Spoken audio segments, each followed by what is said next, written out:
விளையாட்டில் இதெல்லாம் தேவை அமைகிறேன். நிச்சயமாக தேவையில்லைன்னு சொன்னால் இந்திய கிரிக்கெட் கட்டுப்பாட்டு சபை சொன்னதற்கமைய கொல்கத்தா நைட் ரைடர்ஸ் நிர்வாகம் முஸ்தபிஸ் ரஹ்மானை தங்கள் அணியிலிருந்து நீக்கியிருக்கின்றார்கள். அதற்கு என்ன காரணம் என்று பின்புலத்தை நாங்கள் தேடி பார்த்த வேளையில் பங்களாதேஷில் இடம்பெற்றுக் கொண்டிருக்கின்ற சில வன்முறைகள், அதனால் இந்து மதத்தை சேர்ந்தவர்கள் பலர் இறந்திருக்கின்றார்கள். எனவே இதன் காரணமாக சில இந்து அமைப்புகள் இந்திய கிரிக்கெட் கட்டுப்பாட்டு சபையிடம் கோரிக்கைகளை முன்வைத்து இவர் அணிக்கு தேவையில்லை, இவரை நீக்க வேண்டும் என்று உடனடி ஒரு கோரிக்கை முன்வைக்கப்படுகிறது. அதுக்கு பணிந்திருக்கின்றது இந்திய கிரிக்கெட் கட்டுப்பாட்டு சபையும். உண்மையாக இவ்வாறான அரசியல் அமைப்புகள், இந்து சமய அமைப்புகள் போராடுவது நாங்கள் தவறுன்னு சொல்ல முடியாது. இருந்தாலும் கூட ஒரு விளையாட்டையே நாங்கள் விளையாட்டாக பார்க்க வேண்டும். இப்போது பிசிசிஐ கொல்கத்தா நைட் ரைடர்ஸ் அன்றைக்கி சொல்லியிருக்கிறது இவரை நீக்க சொல்லி, பிறகு அவரை நீக்கி இருக்கின்றார்கள்.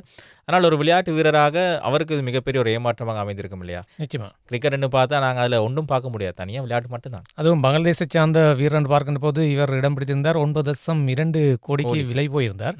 ஆனால் இப்போ ஆராய்ந்து பார்த்த நேரத்தில் ராஜ், குறிப்பாக அவர்களுக்கு வழங்கப்பட்ட அந்த ஒப்பந்தத்தின் மூலமாக அந்த பணத்தை அவர் கொடுத்து தான் ஆக வேண்டும் என்று தான் குறிப்பிடப்பட்டிருக்கு.